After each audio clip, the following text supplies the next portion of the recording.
New and alarming twist to romance scams. Victims are being encouraged to drain their 401ks to pay the people scamming them. Consumer investigator Christine Lazar joins us now with the warning. Christine, this is like, Awful.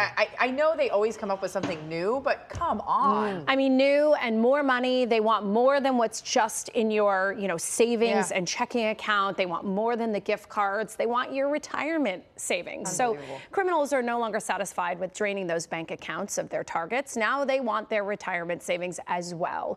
I'm joined by CBS LA contributor and fraud expert David Maimon. David, thanks so much for joining us this morning.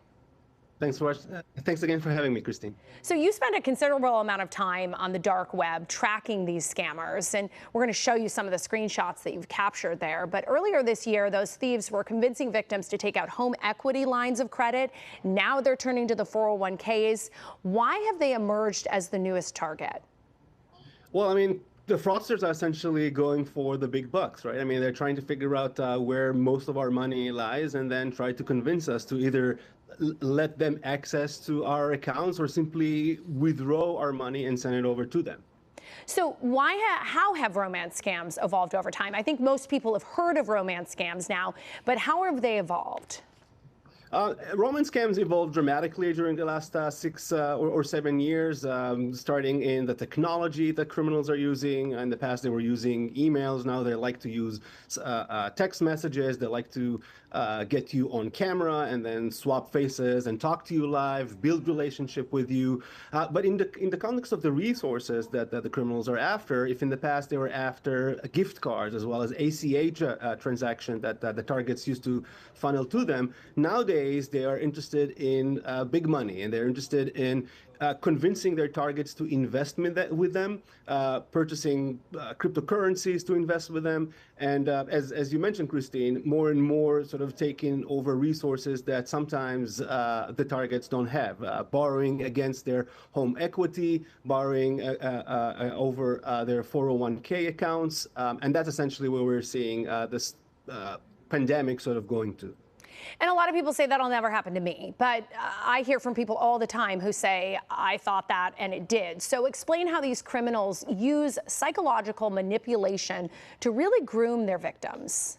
Well, many people believe that it's all about technology, but at the end of the day, it's really all about psychology. So essentially what the criminals will do is they will try to build rapport with their targets. They will bring them into a point where the targets are sort of dependent on them. They are in love with them.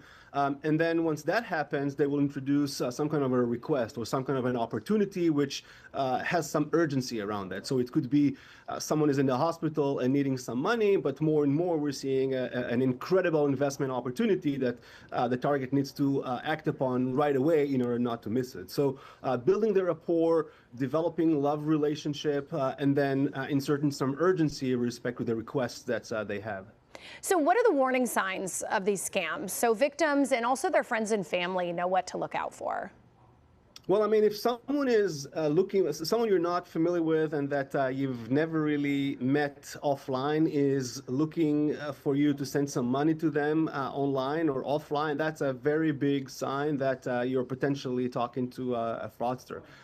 Another really interesting sign that is discussed in the literature is essentially fraudsters trying to isolate the victims from their family. So they tell them to keep the relationship in secret, don't disclose the relationship to their loved one because they will not understand.